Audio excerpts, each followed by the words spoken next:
खुतबा ही सरे दरबार न था, रोब हैदर का भी था जुर्रते इजहार के साथ। रोब हैदर का भी था जुर्रते इजहार के साथ। बेड़ियां सदमा सफर प्यास नकाहत सहरा।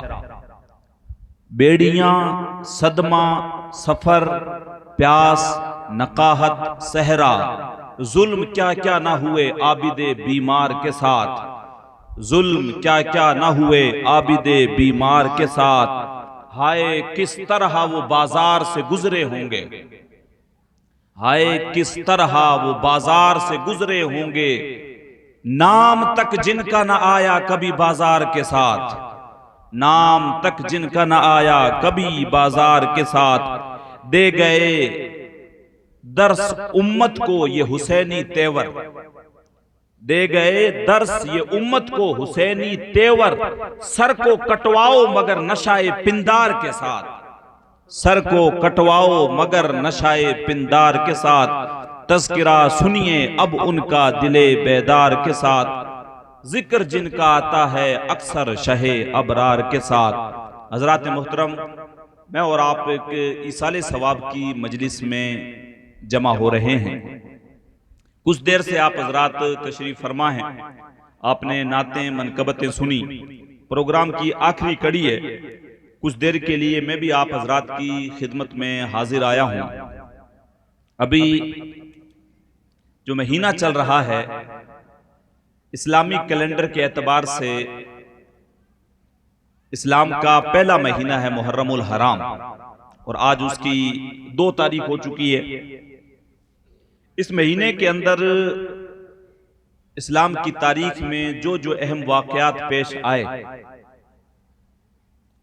उनको जब हम नजर उठाकर देखते हैं तो एक तरीके से अगर हम देखें तो इस्लाम की मजबूती में और इस्लाम को हम तक पहुंचाने में उन वाकयात ने और उन शहादतों ने बहुत अहम रोल अदा किया है। तभी ये इस्लाम का शजर, इस्लाम का हरा भरा दरख्त आज हमारे बीच मौजूद है।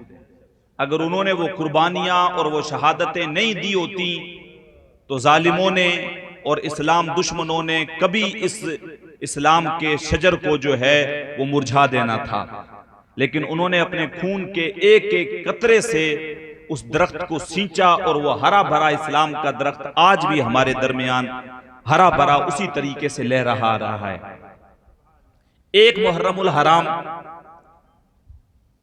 ये बहुत एक इस्लाम की अजीम शख्सियत खलीफा दोम अमीरुल मोमिनीन हजरत उमर इब्न अल खत्ताब रदी अल्लाह ताला अन्हु की शहादत का दिन है।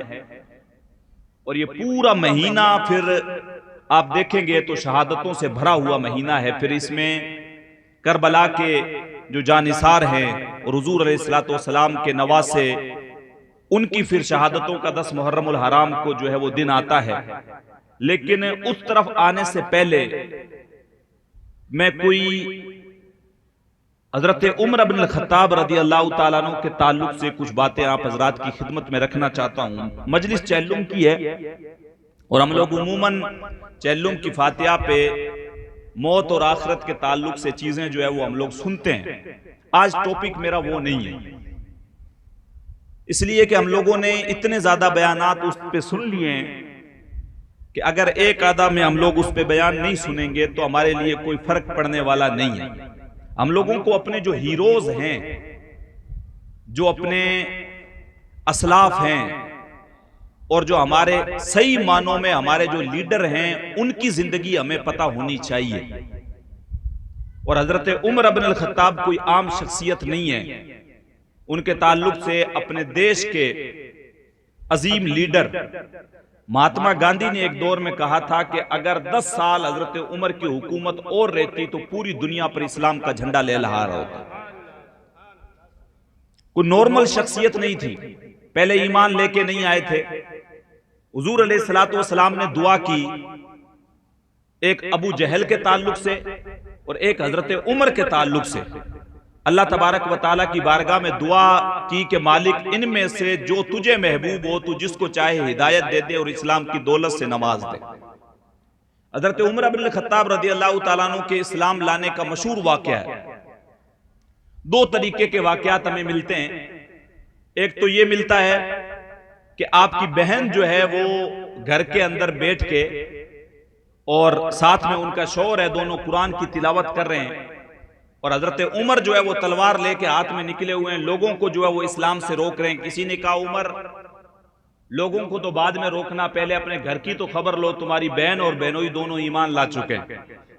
तो हजरत उमर फिर गुस्से में आए, वापस आके जब घर के अंदर आया और आके पूछा तो कहा हम लोग तो ईमान ला चुके। तो हजरत उमर ने अपनी बहन को भी बहुत मारा और बहनोई को भी बहुत मारा, लेकिन जब वो फिर थक हार के बैठ गए तो उन्होंने कुरान की कुछ आयतें सुनी थी। तो कहा कि वो जो तुम कुछ पढ़ रहे थे वो जरा मुझे भी तो सुनाओ, तुमने कुरान क्या पढ़ रहे थे। तो आपकी बहन कहने लगी का इस कुरान को ला यमस्सुहु इल्लल मुताहरून, इसको नापाक लोग नहीं छू सकते, अगर इसको छूना है तो पहले पाक होना पड़ेगा।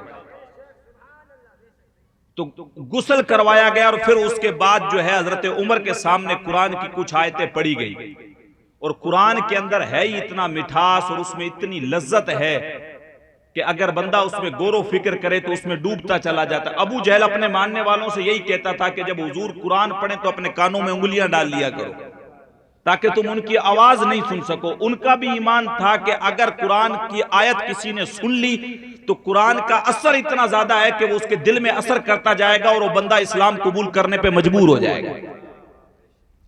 अब हजरत उमर ने जैसे ही सुना तो फिर हजरत उमर का जो है वो दिल पिघल गया। फिर आप उठे और जाके जो है वो फिर हुजूर अलैहिस्सलातु वस्सलाम जो एक घर के अंदर जो है हजरत अमीर हमजा के साथ और दिगर सहाबा के साथ बैठे हुए थे, आप वहां पे पहुंचे, जाके आपने दरवाजा खटखटाया तो कहा कौन? कहा मैं उमर। तो हजरत अमीर हमजा ने कहा कि अगर उमर अच्छे इरादे से आए हैं तो ठीक है, लेकिन अगर बुरे इरादे से यानी हुजूर को माज़अल्लाह अगर कत्ल करने के लिए आए तो फिर उन्हीं की तलवार से उनका सर उड़ा दिया जाएगा। लेकिन हजरत उमर आए और आके दरवाजे पे दस्तक दी। जब दरवाजा खुला और हुजूर ने जब उनको इस्लाम की दावत पेश की, का उमर अब भी वो वक्त नहीं आया कि तुम इस्लाम कबूल कर लो। तो हजरत उमर ने फिर कलमा तैयबा पढ़ा, ला इलाहा इल्लल्लाहु मुहम्मदुर रसूलुल्लाह। कुरान की आयतें तो पहले ही सुन चुके थे, लेकिन फिर सहाबा किराम ने वो नारा लगाया और अल्लाहु अकबर की वो तकबीरें कही कि पूरे मक्के की पहाड़ियां गूंज उठी। सहाबा किराम कहते हैं कि हमें इस्लाम लाने की जितनी खुशी हजरत उमर की हुई उतनी किसी दिन नहीं हुई।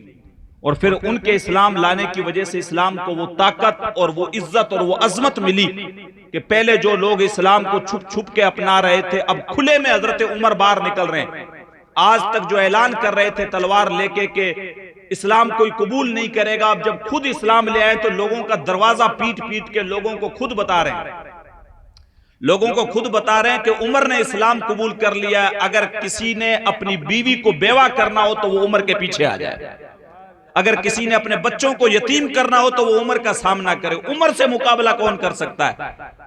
और फिर सहाबाए किराम जो है वो फिर मक्के की गलियों में जोक दर जोक निकले और बहादुरी के साथ निकले और इस्लाम का ऐलान किया। ये हजरत उमर जब इस्लाम लेके आए तो इस्लाम को वो ताकत मिली, वो इज्जत और वो अजमत मिली।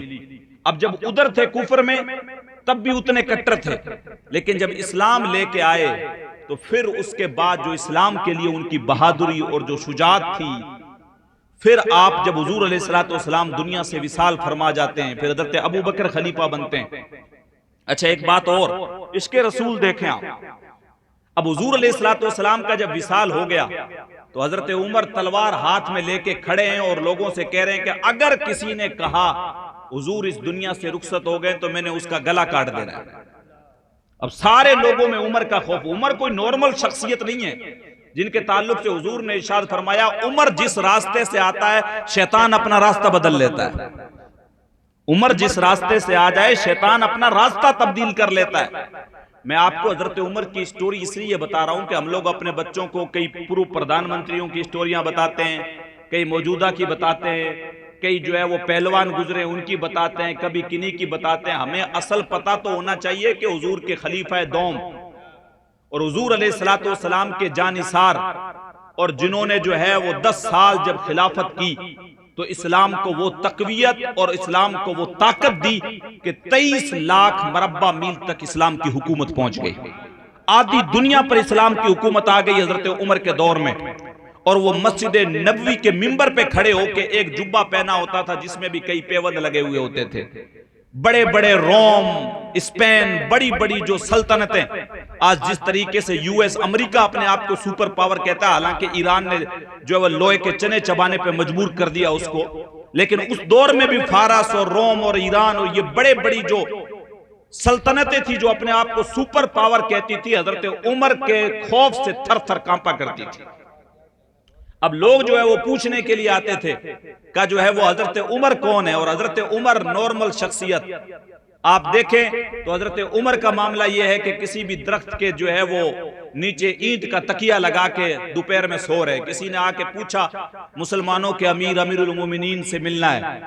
हमारे यहाँ पे तो नॉर्मल हम लोग अगर वार्ड पंच भी बन जाएं तो हम लोगों का स्टेटस अलग चेंज हो जाता है। एक बंदा 23 लाख मरब्बा मील का मालिक है और ईंट का तकिया लगा के दरख्त के नीचे आराम से सो जाता है। आधी दुनिया का बादशाह है, लेकिन फिर भी कोई एटीट्यूड नहीं है, कोई घमंड नहीं है, कोई किसी तरीके का जो है वो दिखावा नहीं है। आने वाले ने पूछा का अमीरुल मोमिनीन उमर इब्न अल खत्ताब से मिलना है।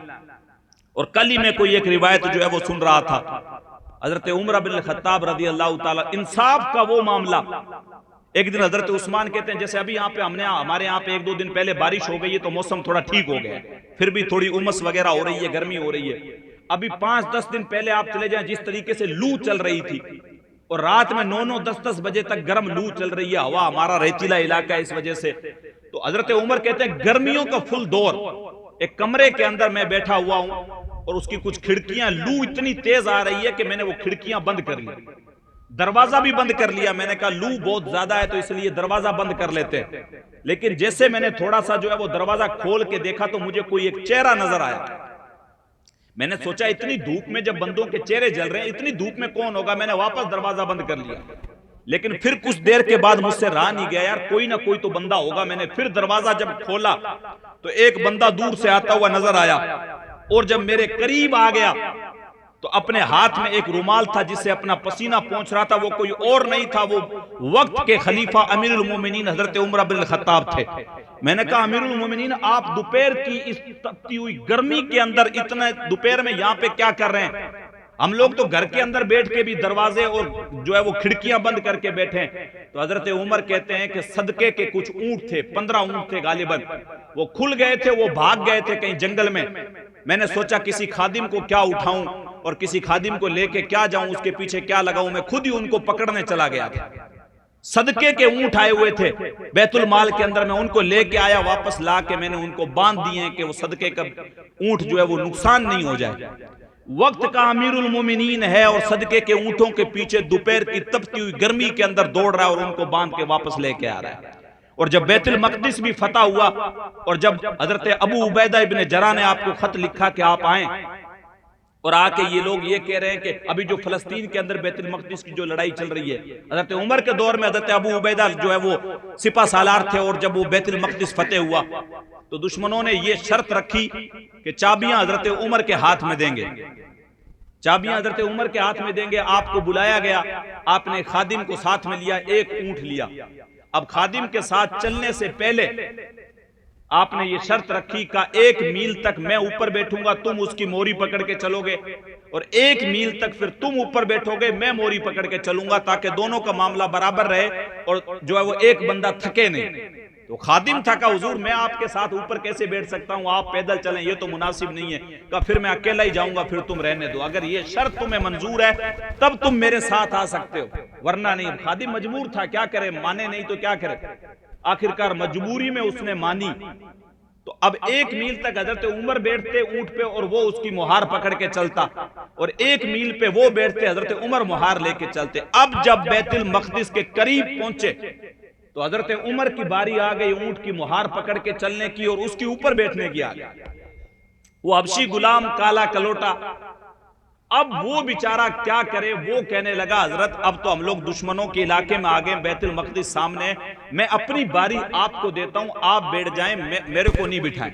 हजरत उमर ने कहा फिर इंसाफ तो इंसाफ है, इंसाफ की लोग आज भी मिसाल देते हैं, हजरत उमर के वर्ड्स है कि अगर बकरी का एक बच्चा भी दरिया के किनारे प्यासा मर गया तो कल रब के सामने उसका भी मुझे हिसाब देना पड़ेगा, उसका भी मुझे हिसाब देना पड़ेगा। हत्ता के जब तक हजरत उमर की हुकूमत थी ये बात मशहूर थी कि भेड़िया और बकरियां या शेर और बकरियां एक साथ एक घाट पे पानी पिया करते थे। और जब हजरत उमर इंतकाल कर गए, किसी भेड़िए ने किसी बकरी को अगर पकड़ लिया तो लोगों ने उस दिन अंदाजा लगा लिया, लोगों ने उस दिन अंदाजा लगा लिया कि आज उमर इस दुनिया से रुखसत हो गया। जब तक वो हयात रहे शेर और बकरियां एक साथ एक घाट पे पानी, ये इंसाफ का मामला था। तो कहा नहीं नहीं, फिर अदल तो फिर जो है वो ये नहीं होता कि मैं अपनी बारी पे जो है वो फिर क्या करूं, वापस बैठ जाऊं तुम्हारी बारी पे और तुम्हें चलाऊं, ऐसा नहीं होगा। अब हजरत उमर ने उसको बिठाया और खुद मुहार पकड़ के चलने लगे। अब वो जब मुसलमानों के सिपह सालार से वो दुश्मन कहने लगे कि ये तुम्हारा अमीर है जो ऊंट के ऊपर बैठा हुआ है, इससे अच्छा तो वो पैदल जो ऊंट की मोरी पकड़ के चल रहा है वो ज्यादा खूबसूरत है। तो हजरत अबू उबैदा इब्ने जर्राह ने कहा तुम धोखा खा रहे हो, हमारा अमीर वो नहीं है जो ऊंट के ऊपर बैठा हुआ है, हमारा अमीरुल मोमिनीन वो है जो ऊंट की मोरी पकड़ के चल रहा है। तो किसी ने कहा था करे सवार ऊंट पर अपने गुलाम को, करे सवार ऊंट पर अपने गुलाम को, पैदल ही खुद चले वो आका तलाश कर। तो हजरत उमर की शान ये थी कि गुलाम को उस वक्त भी ऊंट के ऊपर बिठाया। तो फिर उस वक्त उन दुश्मनों ने माना कि जिनका लीडर इस तरीके का उस कौम को कोई शिकस्त नहीं दे सकता। ये हजरत उमर बिन खत्ताब रजी अल्लाह, बहुत सारी आपकी शानें, अल्लाह ने वो शानें वो इज्जतें आपको अता की हैं। हम लोग तो जो है वो नॉर्मली अपनी जिंदगी जिस तरीके से जी रहे होते हैं, किसी चीज का खौफ ही नहीं होता है, किसी चीज का हम लोगों को डर ही नहीं होता है। हजरत उमर बिन खत्ताब जिनके ताल्लुक से हुजूर अलैहिस्सलातु वस्सलाम ने इरशाद फरमाया 10 सहाबा, 4 तो खुलफाए राशिदीन हजरत अबू बकर, उमर, उस्मान और अली, फिर तलहा, जुबैर और बाकी जो 10 सहाबाए किराम अशरा मुबशरा जिनको बोलते हैं, उनके ताल्लुक से हुजूर ने दुनिया ही में बशारत दी कि ये सब के सब जन्नती हैं। अब हुजूर जिनका वीवीआईपी जन्नत का टिकट काट दे उसको कोई मना नहीं कर सकता, यानी जन्नत की जमानत इनको दुनिया में मिल गई है। फिर भी हजरत उमर का हाल यह है कि जब शाम के वक्त दिन का काम काज हुकूमत के मामला संभाल के शाम के वक्त जब आप घर पे आते हैं, अपने कमरे में आते हैं, तो एक वो चमड़े का दुर्रा लेते हैं और अपने पांव के ऊपर मारते हैं और पांव के ऊपर मारने के बाद खुद से मुखातब करके पूछते उमर आज पूरे दिन का हिसाब दे, आज पूरे दिन तूने क्या किया है। लोग तो तुझे अच्छा कहते हैं, लोग तो तुझे भला कहते हैं, लोग तेरी तारीफें करते हैं, तू अपना बता तूने आज क्या कुछ किया है।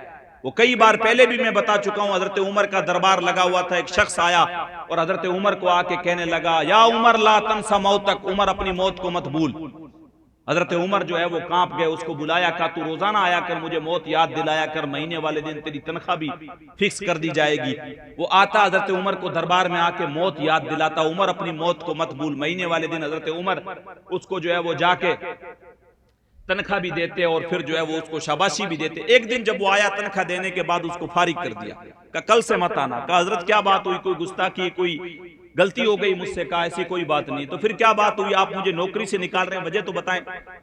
हजरत उमर ने कहा रोजाना तू मुझे आके बताता था उमर तेरी मौत नजदीक है, तुझे मौत आने वाली है, अपनी मौत को मत भूल, अब तुझे आने की जरूरत नहीं। आपने अपनी दाढ़ी में से एक बाल सफेद अलग किया और करके बताने लगे, कहा तुझे अब बताने की जरूरत नहीं है, अब मेरी दाढ़ी में ये सफेद बाल आ गया है, यही मुझे रोजाना बताएगा। उमर तेरी जिंदगी के दिन थोड़े रह गए, उमर तेरी जिंदगी के दिन थोड़े रह गए। ये भी मौत का कासिद होता है, आंखों का कमजोर हो जाना, ये भी हमें बार बार बता रहा होता है उमर तेरी जिंदगी के। ये हजरत उमर से हमें सीख मिलती है। दाढ़ी का बाल अलग किया, का अब मेरी दाढ़ी के अंदर बाल सफेद आ गया। हमारी तो यहाँ पे वो हड्डियां कंबन गोडे खड़कन उड़ गया लक तेरा, अजय भी बदियों बाज ना आयो जियो मर्द दिलेरा। हम लोगों का तो मामला यह है कि अभी भी जो है वो हमारी जुबान में जैसे कहते हैं कब्रों में पांव लटक गए, फिर भी नेकियों की तरफ कोई हम लोगों को वो जो है तवज्जो है ही नहीं। अभी क्या हजरत होने तक की होन कर ले अजय तक, और करने के अंदाजे में बहुत सारे लोग हमसे पहले चले गए, हम लोगों ने भी चले जाना है। लेकिन एक दाढ़ी के अंदर बाल सफेद आया और उसको लेके हजरत उमर कहते हैं अब तुझे आने की जरूरत नहीं है, अब ये कासिद आ गया, ये रोजाना मुझे बताएगा उमर तेरी जिंदगी के दिन थोड़े रह गए। ये हजरत उमर की जिंदगी है। बल्कि हजरत हुजैफा बिन यमान नाम के एक सहाबी हैं हुजूर के, जो हुजूर के राजदार भी हैं। हुजूर ने जो है वो उनको एक लिस्ट दे रखी थी पूरी, बता रखा था कौन कौन मुनाफिक है और कौन कौन मोमिन है। मुनाफिक उसको बोलते हैं जो ज़ाहिरी एतबार से तो ईमान का इकरार करता हो लेकिन दिल में उसके मुनाफिकत हो, वो दिल से इस्लाम को कबूल ना करता।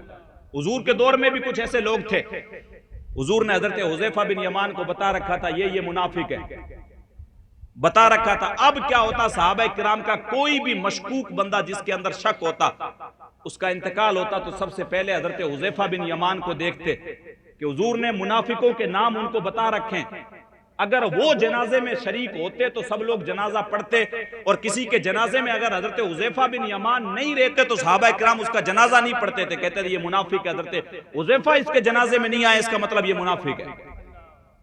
अब एक दिन रात का वक्त था, वक्त का अमीरुल मोमिनीन हजरत हुज़ैफा बिन यमान आपके दोस्त भी हैं। अब रात में निकले, मदीने की गलियां पार करते हुए जाके रात के पिछले पैर में हजरत हुज़ैफा बिन यमान के दरवाजे पे दस्तक दी। उन्होंने कहा इतनी रात को कौन आ गया? दरवाजा खोला तो देखा अमीरुल मोमिनीन। कहा हुजूर आपको आने की क्या जरूरत थी, मुझे बुला लिया होता मैं आ जाता। आपने दरवाजा बंद किया, अंदर बैठे, और दरवाजा बंद करने के बाद फिर आप हजरत हुज़ैफा बिन यमान से बात करने लगे, और बात करते करते आपने फरमाया कहा मैं जो है लोगों से जाके मिलता हूं, उनसे बैठता हूं तो लोग भी मेरी तारीफ करते हैं, उमर बहुत अच्छा है। मैं घर में गया, अपनी बीवी से पूछा तो मेरी बीवी भी मुझसे खुश है, मेरे बेटे भी मुझसे राजी हैं, मैंने उनको कोई तकलीफ नहीं दी। लेकिन मैं जानता हूं कि तू हुजूर का राजदार है, हुजूर ने तुझे राज बता रखे हैं। अब लोग मेरे बारे में क्या कहते हैं वो नहीं, लेकिन मेरे दिल के अंदर एक खदशा और मेरे दिल के अंदर एक डर सा बैठा हुआ है। हजरत हुज़ैफा बिन यमान कहते हैं कि जब हजरत उमर ने मुझसे सवाल पूछा, जितना मैं उस दिन रोया उतना किसी दिन नहीं रोया। हजरत उमर ने मुझसे सवाल पूछा, हजरत उमर ने यह कहा हुज़ैफा मुझे ये तो बताओ कि हुजूर ने जो तुम्हें मुनाफिकों के नाम बता रखे कहीं उसमें मेरा नाम तो नहीं है? अल्लाहु अकबर, ये कौन कह रहा है जिनको हुजूर ने जन्नत की बशारत दुनिया में दे रखी है, जिनके ताल्लुक से हुजूर ने इरशाद फरमाया लौ काना बादी नबियुन काना उमर, अगर मेरे बाद अगर कोई नबी होता, हालांकि नबूवत का दरवाजा बंद हो चुका है मेरे पे, लेकिन अगर मेरे बाद कोई नबी होता तो वो हजरत उमर होते। और कहा इन्ना शैताना यफिर्रु मिन ज़िल्ली उमर, जब उमर जिस रास्ते से आ जाते हैं शैतान अपना रास्ता बदल लेता है। वो उमर जिसकी एक ठोकर से कैसर और किसरा के महल लर्ज़ जाते थे, वो उमर जो मदीने के मिंबर पे खड़े होके आवाज देते हैं तो आधी दुनिया लब्बैक कहती हुई उमर की आवाज पे खड़ी हो जाती है, जिनका मामला यह है कि जो फटे हुए कपड़े पहनते हैं, जिनको दुनिया में जन्नत की बशारत मिल गई है, वो रात के अंधेरे में अपने दोस्त का हाथ पकड़ के, दो लोग हैं साथ में, कोई खादिम नहीं है, कोई प्रोटोकॉल नहीं है, अकेले बैठ के उनसे पूछते हैं हुजूर ने तुम्हें मुनाफिकों के नाम बता रखे, मुझे बताओ तो सही। लोग तो मुझे अच्छा कहते हैं, मेरे बीवी बच्चे भी मुझे अच्छा मानते हैं, सब अच्छा मानते हैं, जरा बताओ तो सही कहीं उन मुनाफिकों में मेरा नाम तो शामिल नहीं है। ये कौन कह रहा है जिसको जन्नत की टिकट मिल चुकी है? लेकिन मेरे और आपका मसला क्या है, हम लोगों को तो कोई अता पता नहीं है, कल का ही पता नहीं है, हम लोगों का तो कोई ठिकाना ही नहीं है। उसके बावजूद इतनी निडरता और उसके बावजूद इतनी बेफिक्री कहीं हमें बर्बाद ना कर दे। अमीरुल मोमिनीन है, वक्त के आधी दुनिया के बादशाह हैं, हुजूर के खलीफा खास हैं, और आज भी हुजूर के कदमों के पास आराम फरमाएं। हजरत अबू बकर सिद्दीक के साथ रोज़ा रसूल के अंदर तशरीफ फरमाए। उनका हाल यह है कि हजरत हुज़ैफा बिन यमान से पूछते हैं हुज़ैफा कहीं मेरा नाम उन मुनाफिकों की लिस्ट में तो नहीं है? मुझे एक डर सा लगा रहता है, मैं मुतमईन नहीं हूं। लेकिन हजरत हुज़ैफा बिन यमान कहते हैं मैं इतना रोया कि उतना किसी दिन नहीं रोया। मैंने कहा हुजूर आप तो वो हैं जिनके ताल्लुक से हुजूर ने कहा कि अगर मेरे बाद कोई नबी होता तो वो उमर होते। शैतान आपको देख के रास्ता बदल लेता है, शैतान आपको देख के रास्ता बदल लेता है। आसमान